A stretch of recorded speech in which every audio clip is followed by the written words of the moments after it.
people, Proof here, and today is gonna be, I don't know exactly how to word it. It's not gonna be a deck profile of my Rise of Miracle deck.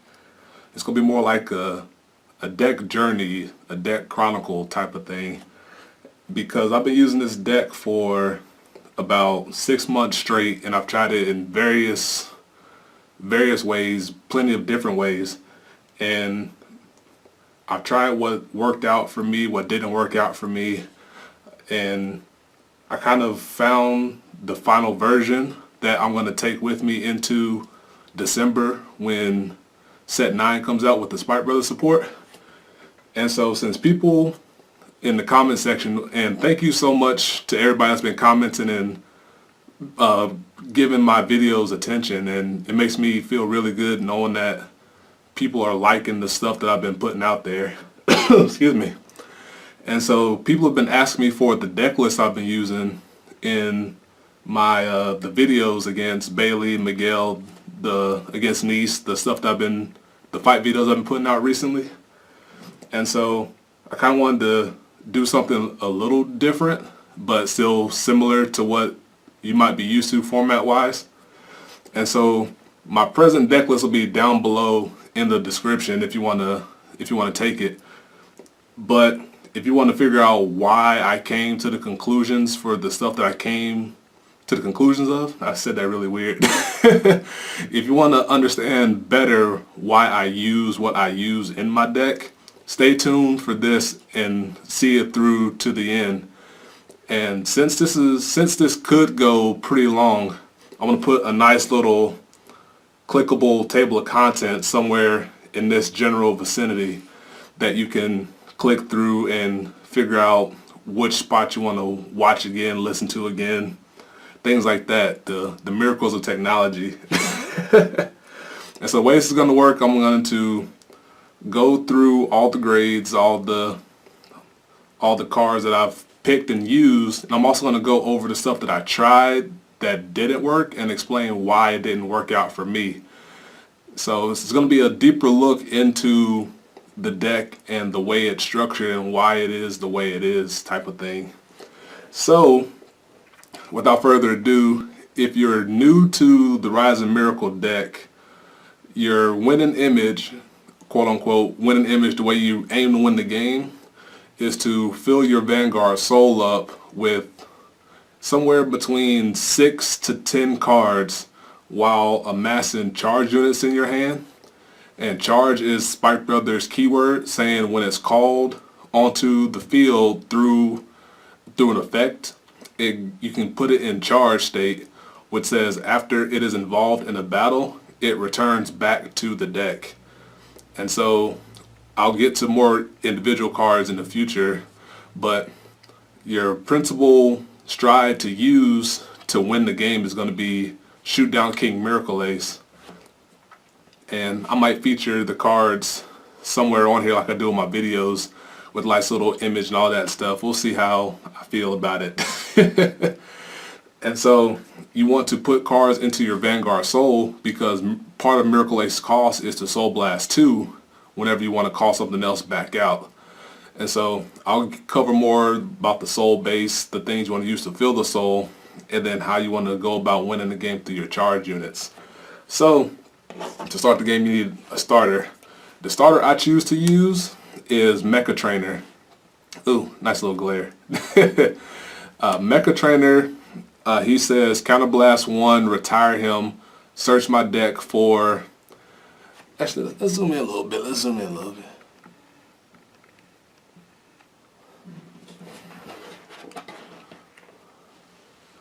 So you want to start out with your starter. And the starter I choose to use is Mecha Trainer. Mecha Trainer says you Counterblast 1 and retire him, and you search your deck out for a grade 1 or less Spike Brothers unit, add it back to your hand. This is great for utility for getting out PGs, Frog Raiders, who I'll cover, soul adders such as Liar Lips, Silence Joker, Medical Manager, all kinds of cards, and it's incredibly flexible And it's also great against control decks that want to retire him, because you can counterblast as soon as you ride to your grade 2, or maybe ride to grade 1 if you have to misride or something. And then you can use his ability to return him, to get rid of him and make that space open, and you get his utility without having him sit on the field, unlike your G-Break base starter such as Mecha Analyzer right here. There are some decks that like to use Mecha Analyzer. I know he was made in mind for the Rising Miracle deck, but I don't like him as much as I like Mecha Trainer, because his combo potential in the deck is limited, provided you don't have Misery, or if you don't have Misery or sitting on the field, is limited to what he can do, versus when you have a Misery column to restand, as long as you can combine it with Axe Diver. He works better in decks based around Bad End Dragger, because as long as this stuff keeps getting off the field, you can push him to the soul and bind a booster and call the booster back out into a circle and ready to attack. And so the way he's worded is, when a unit returns to the deck, you can push him into the soul, bind one of your rear guards, and call it back out, and it gets +3. I did try a version or two of the deck that main deck 2 of him, with the intent to combine Misery with the booster along with Axe Diver, and it was pretty good. It was kind of decent, but in the long run, I didn't like how main decking this took away from other soul feeders, such as my medical managers, and I eventually did away with the tech. If you do add in him, you need to go down to 10 grade 2s and then 13 grade 1s, because you want to try to stick to 8 grade 3s as much as you can, in my opinion. You can't, if you choose to go 7 grade 3s and 11 grade 2s, I say definitely give it a shot if you want to go for that. But my preference is 8 grade 3s, especially in this era where you never know when Mega Colony and Deleters might pop up, and you want to be prepared for everything. So I choose Mecha Trainer for my starter. As for the other grade 0s, my current lineup is 5 crits.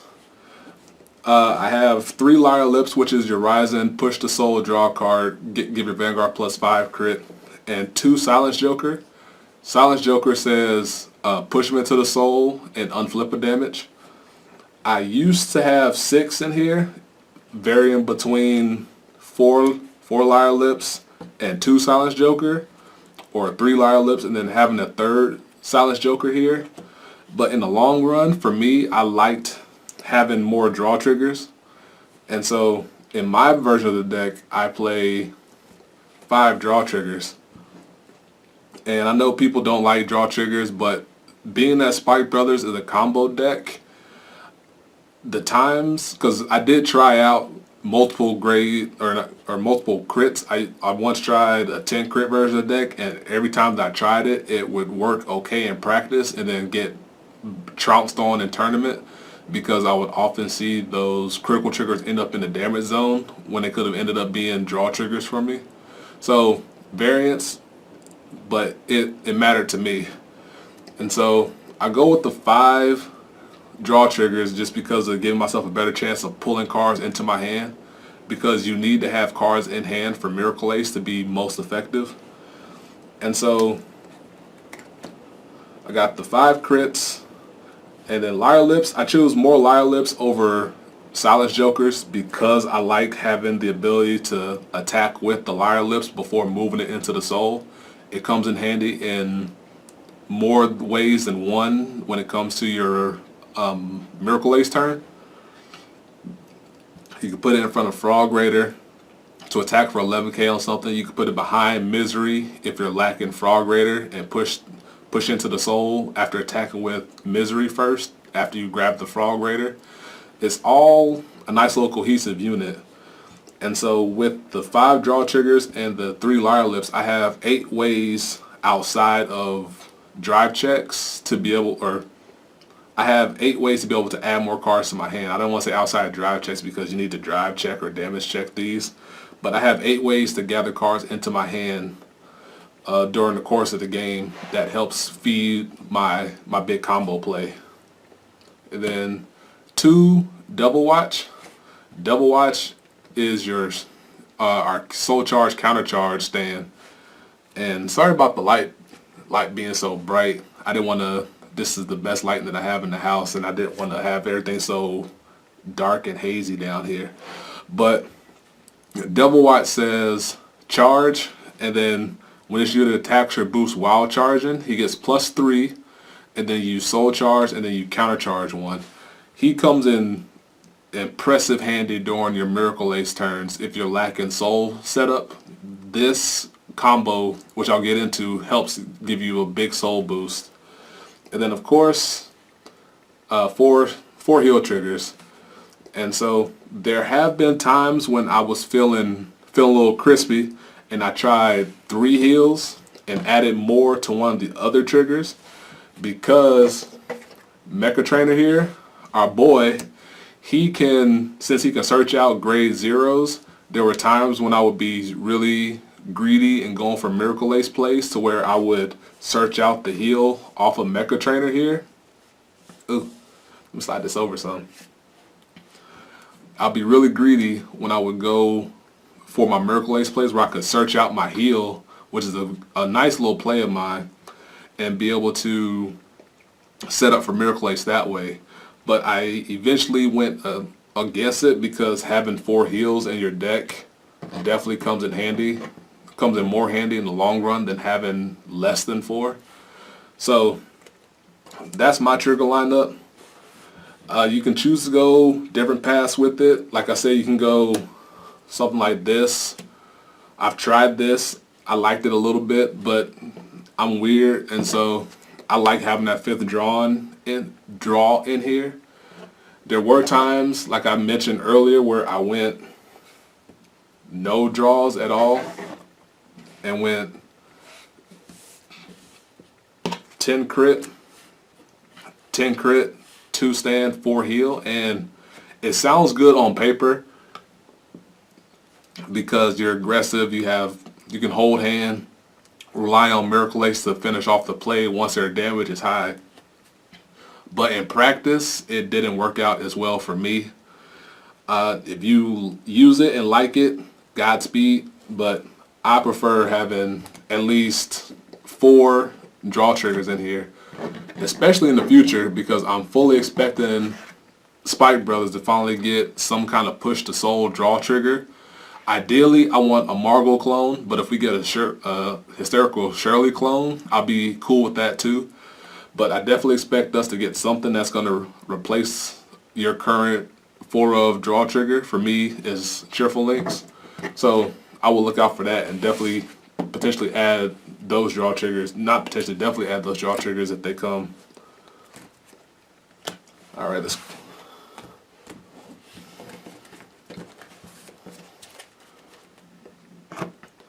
Alright, for the grade 1s, I got 4 Untouchable Millie. Millie is our charge PG, and she says charge, of course. And while charging, if she hits, you can discard a card and return her back to hand. And I honestly, criminally haven't used this as much as I could have over a course of time, like calling her out through Misery skill. And the reason I haven't done that is because she's only a 6k and doesn't get any extra power outside of being called out through Rise and Nova or Misery skill. So an 11k in front of an 8k booster isn't that impressive. And so if we do get a Margot clone, you have potential to add that to your Frog Raider / 7k booster, and then call out Millie through Rise and Nova skill to have a 21k line there, and that immediately puts on more pressure to them, so your opponent doesn't want you to hit and add a PG to your hand for just the cost of pitching a card. And so you use this more for the charge ability than you do for her getting added back to your hand. I like her over Alma strictly because she is a charge PG.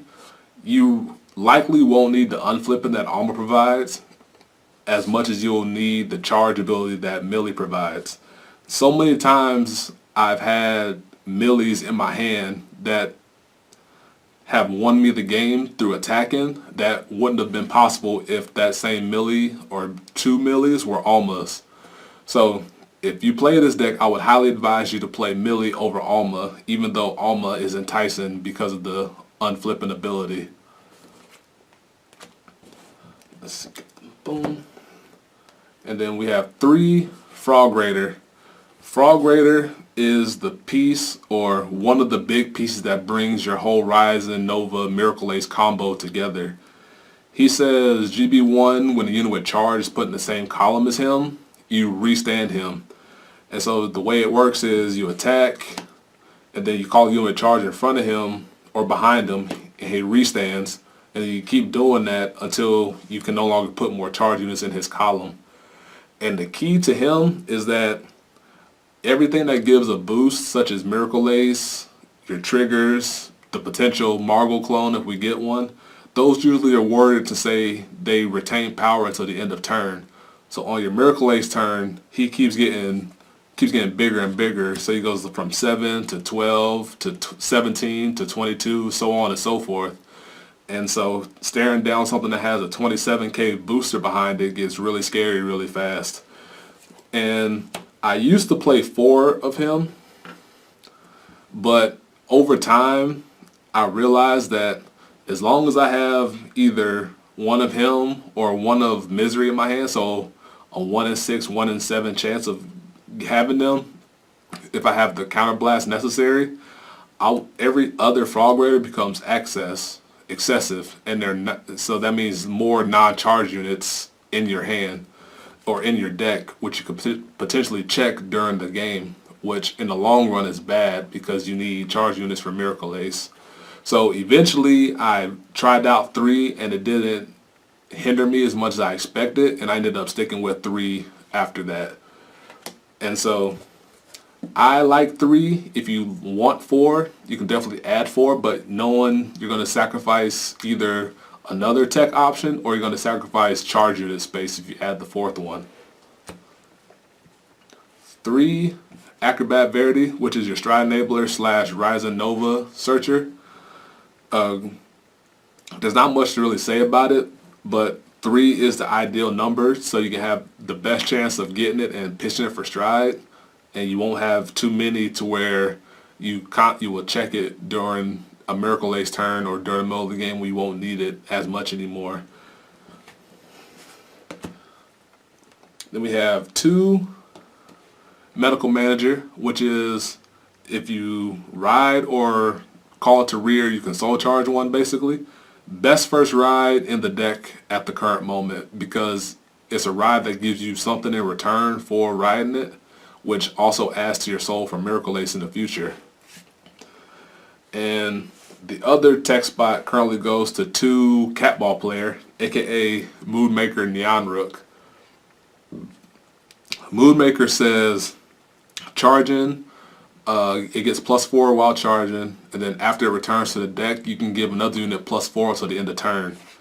So another boost here for your Frog Raider, because 4K boost on its own isn't impressive until you see that when you put something that's not a 9K in front of him, it adds an extra stage of power to it. For example, Millie plus Frog Raider is only 13, which is a 5K shield.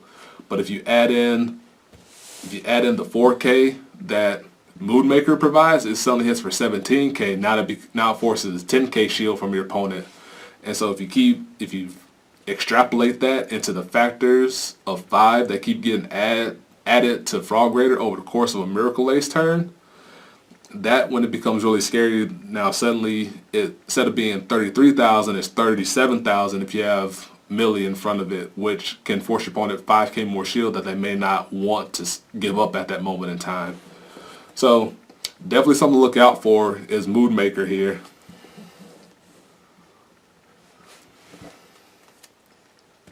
And things that I tried that didn't work as well, honestly, it was like, quote unquote, the Wild Wild West in this tech spot here.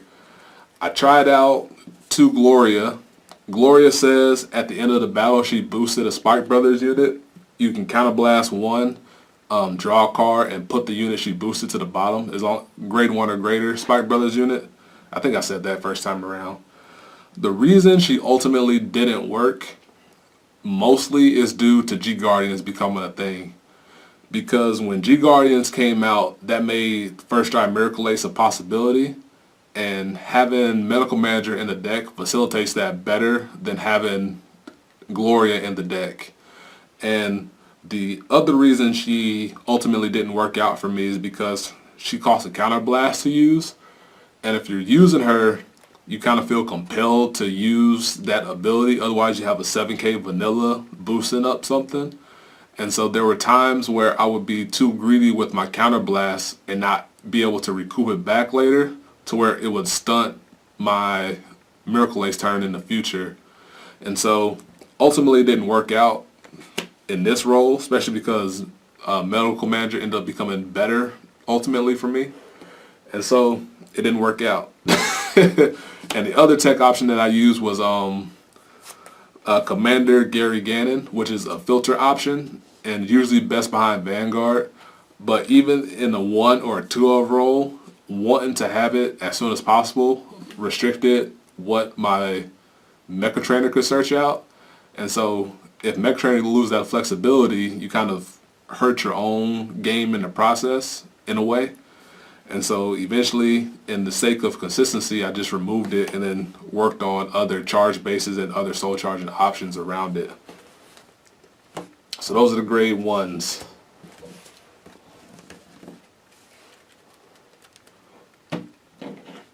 As for the grade 2s, start off with 3 Wink Killer Misery. Misery says she's our Ember clone. So while being boosted, you counterblast 1, put a card from my hand into the soul, search out a unit, call it to an open circle, and it gets +5. Great for any stage of the game, but I prefer to save her for my Miracle Ace turn, if at all possible. I will usually only field her on Miracle Ace turn, or if I'm facing a non-control clan that can lock her down or retire her or tuck her to the bottom, I would call her out and then use a heal in my hand as a G-Guard to protect her through the use of Dizmel. Otherwise, she stays in hand because, as I said before with Frog Raider, if you have either one of her or one of Frog Raider in hand, you can successfully do your whole combo. But if you call her out and you're missing Frog Raider, you kind of now put yourself in a position where you have to rely on draw triggers or drive checks or other means to be able to get the Frog Raider or other miseries into your hand to be able to use. So you don't want to use these. These are precious commodities. You don't want to use them willy-nilly. And so I chose 3. I used to play 4 in a similar vein as Frog Raider. Over time, I wanted to dedicate that space to more charge units, and space was limited to cut. And as I realized, I only needed that 1 in 6 chance over having to, like, I need misery now. It's kind of just a, if I got it, cool. If not, I have this other piece here. So I eventually went down to 3 over time, and then I've stuck with it, and I've liked it ever since. And then we have 3 Cobalt Impulse. Cobalt is our pressure unit, especially for your first Dryad turn. He says while charging, get if he hits, draw a card and retire one of your opponent's units. It's important to note that him hitting, the draw happens before the retire, and the draw is not contingent on you retiring something. So if your opponent has no field at all and he hits, you still draw a card, and then there's nothing to retire, so you did as much as you could. This is great on first stride turns for forcing cards out of your opponent's hand that they won't have later for your Miracle Ace turn, especially if their damage is already high and they want to take more damage. And This is also good on your Miracle Ace turn to try and feed more cards into your hand to keep the chain going as long as you can. I personally love it. I don't think it's going to be removed come set 9, but we only know what one grade 2 does so far. So who knows what the game has in store for old Buster Wolf right here. Then we have 3 Heave Wheeze. Heave Wheeze is our baby Dobe, aka while he's charging he gets plus 10,000, which is really good for forcing numbers on your opponent. He's also good on your first Chariot turn if you strictly just want to go for damage, because him being called out plus a 7k booster is a 26k line. And so, I did that math right? No, 31k line, because 19 plus 5 plus 7 is 31. So being 31k on his own swings over most G Guardians that your opponent can call out, provided they don't hit a damage trigger on your stride turn. So this is important if you want to just force in damage on your opponent mid-game to set up for your Miracle Ace turn on the back end. I usually use this if I'm trying to put my opponent to 4 damage, because your opponent healing from 4 to 3 versus healing from 3 to 2 is a big difference for you in the grand scheme of things. So if I'm trying to force them to take an extra damage to go to 4, I would most likely call out Heave Wheeze over Cobalt, because it's much easier to block 21 versus 31 with a G Guardian. And I definitely love him for your order when it comes to your Miracle Ace turn, which I'll touch on. And then tentative spot goes to 2 Axe Diver. This card, he's decent, but he's not all that he could be cracked up to be. His biggest issue is that he doesn't really mix well with your other units. He's good at forcing charge on things, but in the scheme of your Miracle Ace turn, unless you use the Mecha Analyzer engine that I mentioned earlier, he's just kind of there for charge in and of itself, and then sometimes forcing charge in case you end up missing Misery and Frog Raider. So this kind of gives you 2 more ways to bail you out out of a bad situation. That's usually what I use it for, and rarely I will use him for his ability to restand something, quote unquote restand something. But he's alright. He's likely going to be the first thing to get booted in the next set, even though I know his combo with lethal forward is pretty devastating. But we'll see. There's more stuff to learn about. As for other tech options that really didn't work out, that usually comes in the form of these 3 cards right here. The first one is High Speed Bracky, which is old school unit. It Soul Blast, gets plus 5, and then gets back into the deck and you shuffle it. This was used over, well, these 2 and Chemist. Chemist is the same as Bracky, except he doubles his power. Chemist doubles the power that Bracky, unlike Bracky. So this in front of a 7k booster is 26 versus this being 21. Difference being that Bracky can do it while attacking rear guards and Chemist can't. And Chemist is the worst possible ride in the clan for your grade 2, because being 6k means you get bodied by unsuspecting stuff out of nowhere. Unlike Bracky, if you ride this thing as a grade 2 ride, you at least have some semblance of defense options there. And so these ultimately didn't work, because if I didn't need it to force Miracle Ace GB3, that meant I had a chance to drive check it, and in my hand it becomes a dead card, assuming Misery hasn't attacked yet. And so I don't want to commit space to stuff that could be potentially dead. I want stuff that can be active and flowing throughout the whole course of the game. And here we have Fierce Leader Zachary. Zachary says if he hits Soul Blast 1, draw a card, and put him back into the deck. The replacement effect was good pre G Guardian. During the time when people would play the grade 2 game, this is really good at keeping my hand stocked with options. But over time it kind of faded out because the G Guardian game was stronger, especially with Miracle Ace. And it made a cool combo with Gloria because you can combo him and Gloria. And if he hit while Gloria was boosted, I could draw 2 cards for a Soul Blast and a Counter Blast, basically. Which is really nice, but over time it just wasn't enough, and it cut to my resources a little too much for me to be satisfied with it. I know people use Chemist and they like Chemist, and definitely use it if you like it. I'm not saying don't use it, it's horrible and terrible, but for me personally, it just never worked out for me. If you do use Chemist, it's going to go over the Axe Diver slot for now. And we'll see what happens with that come set 9 as well. Grade 2s. Also, before I move on to grade 3s, if you choose to not use Axe Diver, I would add in the 4th Cobalt and the 4th Heave Wheeze to round out that base as well. Now, for our grade 3s, we got 4 Exceptional Expertise Rising Nova, which is my personal favorite card in the game. Your favorite card, I'm playing. This is my favorite card, and the card that the deck pretty much revolves around once you hit that stage of the game. If you don't ride Rising Nova, you're going to have a much harder time getting through the game, because his ability to call something out just for counterblasting a card in the hand, excuse me, is really beneficial to what you want to do long term. Calling out something for pressure, get +5, so it kind of helps mitigate the fact you have to give up a card in hand to use it.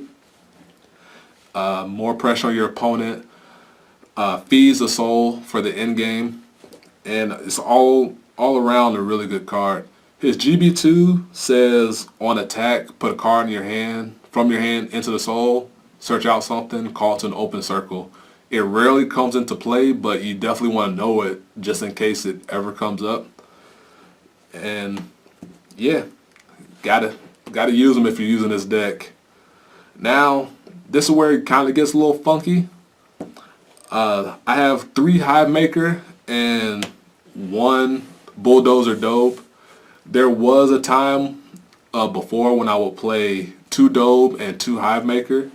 But over time, like, I slowly realized that having Hive Maker in my hand during my Miracle Ace turn was way more beneficial than having Dobe in my hand during my Miracle Ace turn. The reason for that is that more times than not, I'm going to have enough counterblasts face up to be able to use Axe Diver, or not Axe Diver, Hive Maker. If I said Axe Diver, I apologize before.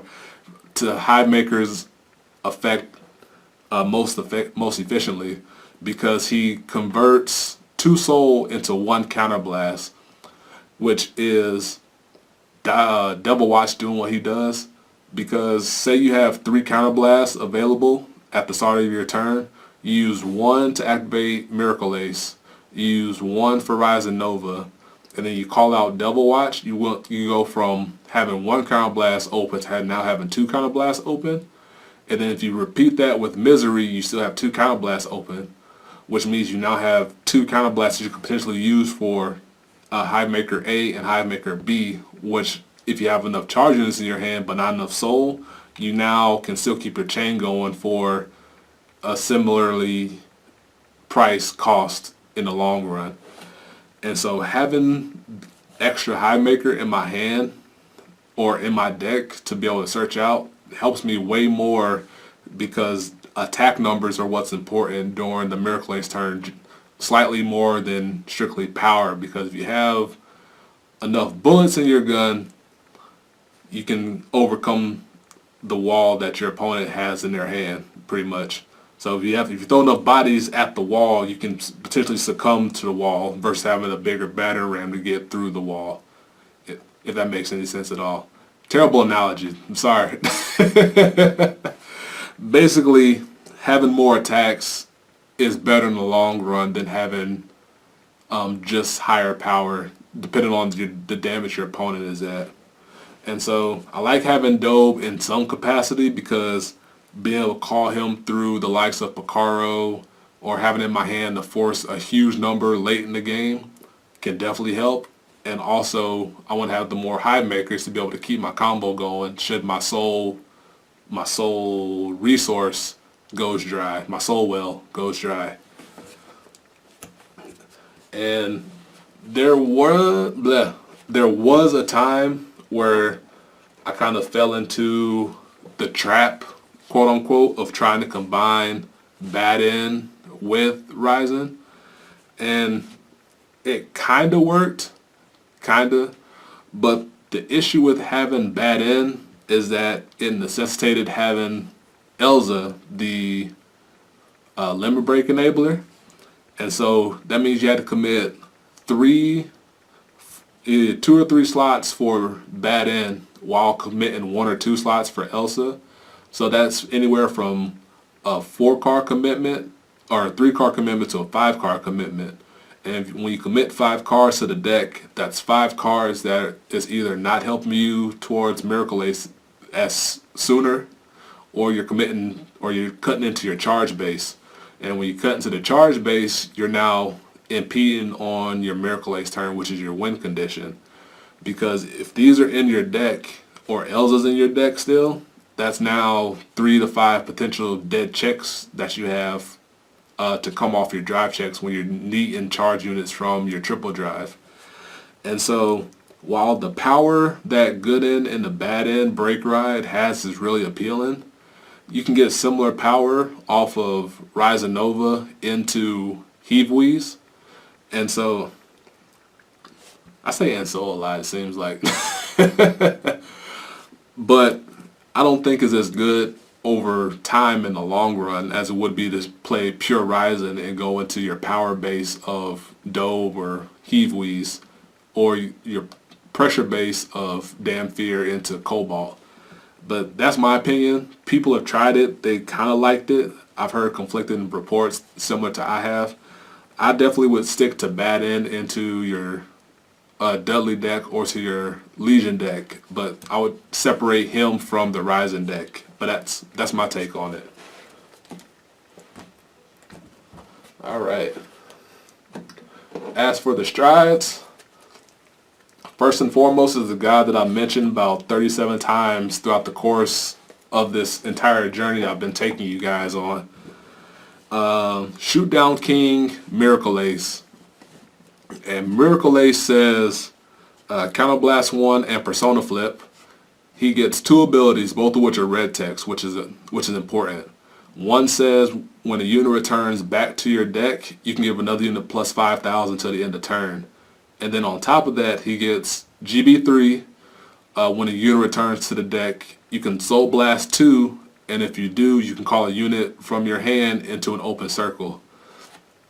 And so the reason why the red text is important is that the red text says as long as you fulfill the condition during your turn, you have the option to pay the cost. And if you can fulfill the costs, you can keep the chain going as long as you can. The 5K doesn't have a really cost minus a unit returning back to the deck and having a viable target to select, which you can choose the Vanguard if at worst, because it says unit and not rear guard. But if a unit returns and you can Soul Blast 2, you can call a unit back out. It's important to note that you can also skip that because it doesn't have the condition that says if you don't pay the cost, you no longer can do it type of thing. So that's really important. The thing that people kind of get mixed up on is that the once per turn icon. The once per turn is strictly for the activate ability, which means you can't Counterblast 2 and flip up 2 copies of Miracle Ace here, and now you're at GB3 on your first drive turn. So they kind of cut that out and just strictly left you with the red part of the text, which is everything else beyond that. And so I'm going to get into the combos with him a little bit later from now, but that's important to note is that you want 4 of these because if the first blast doesn't work, you want to have the follow-up blast behind it. And then I play 3 Great Villainess Dhampir Lily, which is my personal favorite first stride option as of right now. Who knows what Rising Nova Stride is going to do, but as of now, she's my go-to first stride option.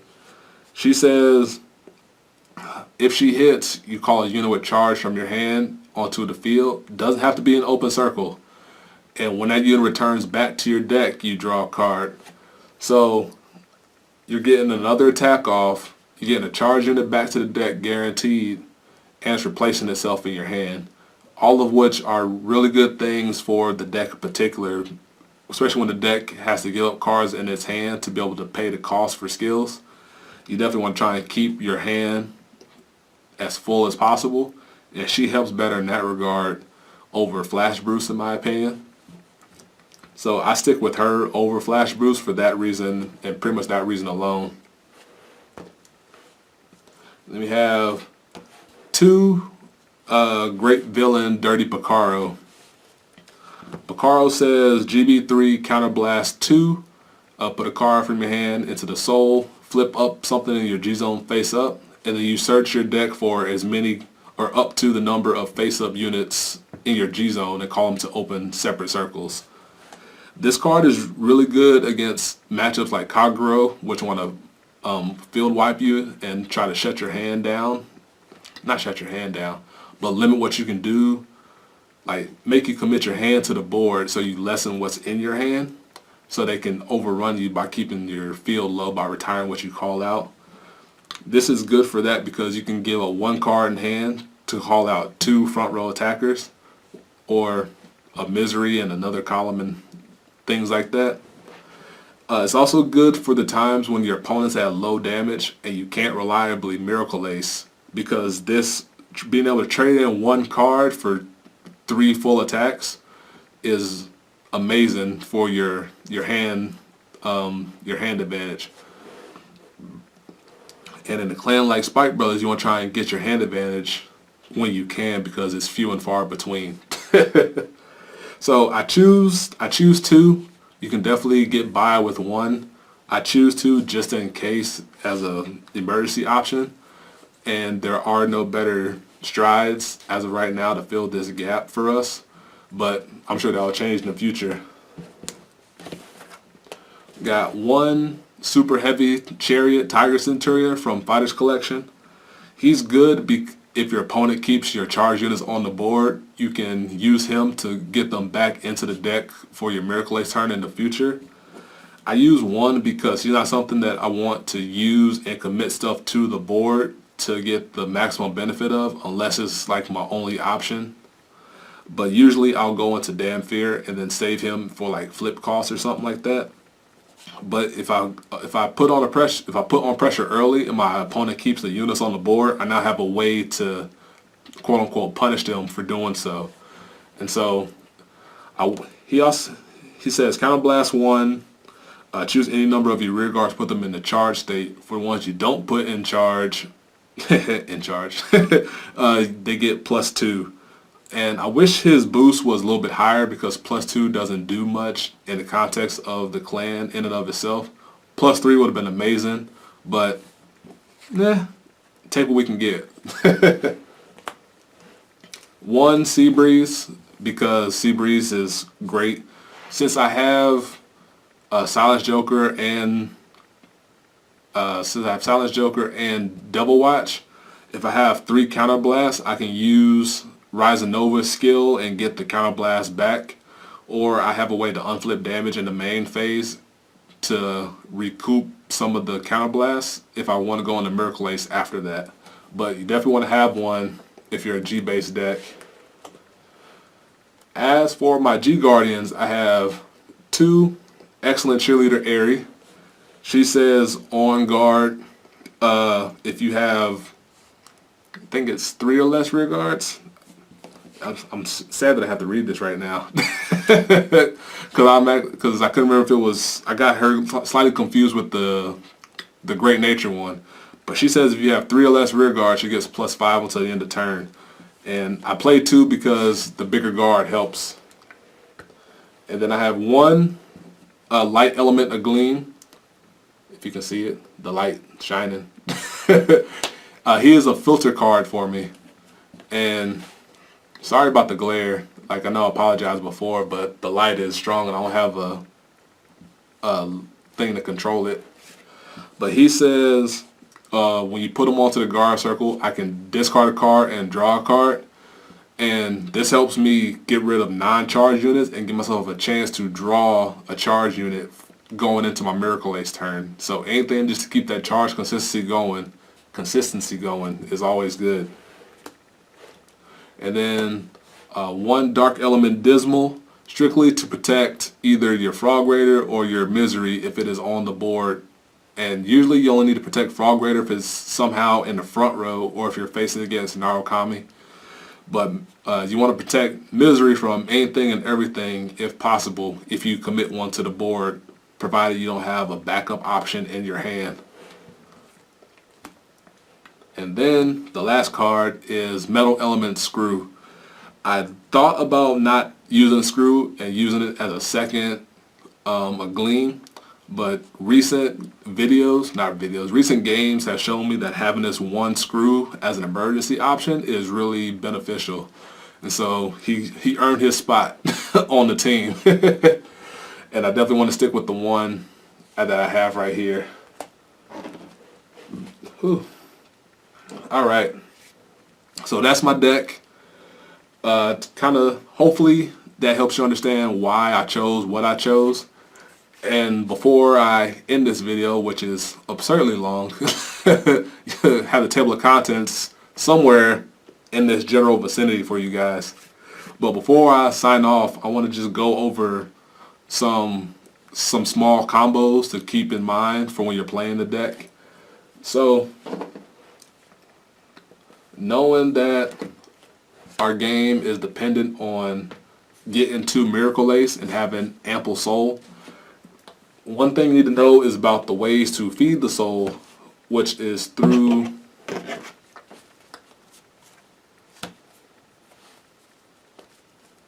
somewhere in here.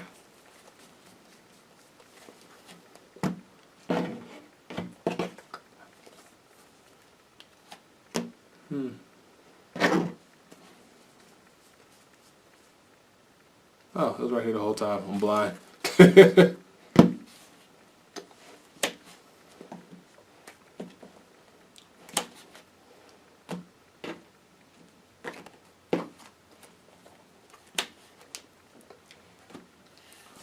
So these are your primary ways that you're going to feed the soul.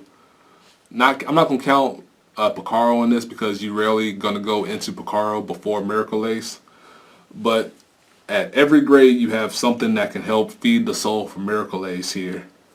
The most common options are going to be Rising Nova, Misery. I'm not gonna say anybody out. They're all important and all necessary to add to your soul. And one thing to keep in mind is that the combo of having a booster, it's hard operating backwards sometimes. If you have Misery in your front supported by something, and you have, say, 2 cards in soul, going from Misery into Double Watch into Nova into Double Watch adds 4 soul every time, regardless. So no matter what soul count you're at, if you have this option available, you can go +4 on your soul. And you only want to do this if you have Frog Raider available to you already. If you have Frog Raider. And so if you have Frog Raider, as I mentioned, you can do this and get +4 to your soul. Otherwise, you're going to need to commit either Rising Nova's call or Misery's call to get in Frog Raider onto the board. And one thing you want to keep in mind is that you need 3 counterblasts if you're lacking either Misery or Frog Raider to do the full combo. If you have both of them available, you only need 2 counterblasts to do the entire combo. Because you need 1 to activate Miracle Ace, you need 1 for Rising Nova skill, which is 2, and then you need to have 1 more available for Misery if you use her. Because that's where the third one comes into play. So two things, just to tie it all together. 2 counter blasts if you have the two key units here, but you need 3 if you're missing either one of them. Otherwise, you need to go, if you don't have 3 counter blasts and you're missing one of them, you're going to need to divert to a different option unless you can unflip somehow in the main phase, which is your Silence Joker. The same rule applies for Axe Diver because he replaces Misery in this equation to be able to force charge onto something, so you need 3 counter blasts for that. And let's see. And the last thing that I can think of is to talk about the charge number. I have 20 charge units in this deck, which is, if I remember my math correctly, about a 41% total committed to charge. I might put a calculation somewhere in here, but don't count on it, but I could. But I think it's about 41% charge units in here. And I just want to talk about the importance of sequencing your charge units. If your opponent is at less than 5 damage, you definitely want to commit your Cobalt before you commit the likes of your Heave Wheeze here, because Cobalt becomes useless at 5 damage, because if he hits, your opponent pretty much loses right there. But if you commit him in that 3 to 4 range before they take that 5th damage, he becomes a whole lot more valuable to you, because he's going to force out 2+ cards, or you're going to hit and then you can draw a charge unit. There have been a lot of times when he's hit and I've drawn a charge unit that won me the game because it gave me that last one I needed to keep the combo going. So you want to read the situation and see the best time to commit him to the board.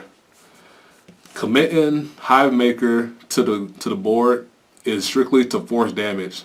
So if your opponent has a lot of cards in hand and you want to get them from, say, 4 to 5, you want to call out your Dobe / Heave Wheeze here to force that last damage in to get them to 5, because now it becomes a guard everything situation. Versus if you call out something like, say, Devil Watch, which attacks for 21, or not 21, but 19 to 24, which is a G guard or 1 card out of hand, it doesn't help your endgame as much as it would be to keep trying to force out 2+ cards. So my tip to you is, if you're trying to get in damage, try to force out at least 2 cards out of your opponent's hand. And since Miracle Ace keeps adding 5,000, if you have a Cobalt in your hand that's going to attack for 26 with the current power of your Frog Raider, if you call out Heave Wheeze, you can now add 5 more to your Frog Raider, and now it attacks for 31. And if your opponent doesn't get a damage trigger, that now hits over any of the base G Guardians. They have to now commit their bigger G Guardian to it, which then means they don't have it for a follow-up attack. So definitely always keep in mind the order in which you call out your charge units to force out the maximum level of guard at all times, because every little bit counts in this deck. So any kind of damage you get early on helps. Any kind of cards you can force out of hand early helps. As long as you stick to, like, not overextending, which I didn't mention at the setup of this video. You never want to overcommit before you're ready. And if you do that, you're going to likely get punished for it, and then you end up spiraling down a hill that you can't fight your way back out of. So I think that'll about do it. I hope you guys definitely enjoyed this. If you stuck around the whole time, kudos to you. I really appreciate it. I'm definitely going to have the table of contents, so if you want to touch on like little bits at a time, you can know where you left off at. Let me know what you guys think. Leave me any questions. I'm definitely willing to help anybody that wants to learn about this deck, because it's my favorite one, so I'm passionate about it. And yeah, that's all I got. And last version of the deck until December, so if you see me playing this deck, you'll have a better idea of what I'm using, unless I feel like tinkering, which is probably rare rarer nowadays. So for the third time, hope you guys enjoyed. Look out for more. Like, comment, subscribe. Coach of the Spike Brothers, aka Proof. And until next time, guys, peace. Be easy.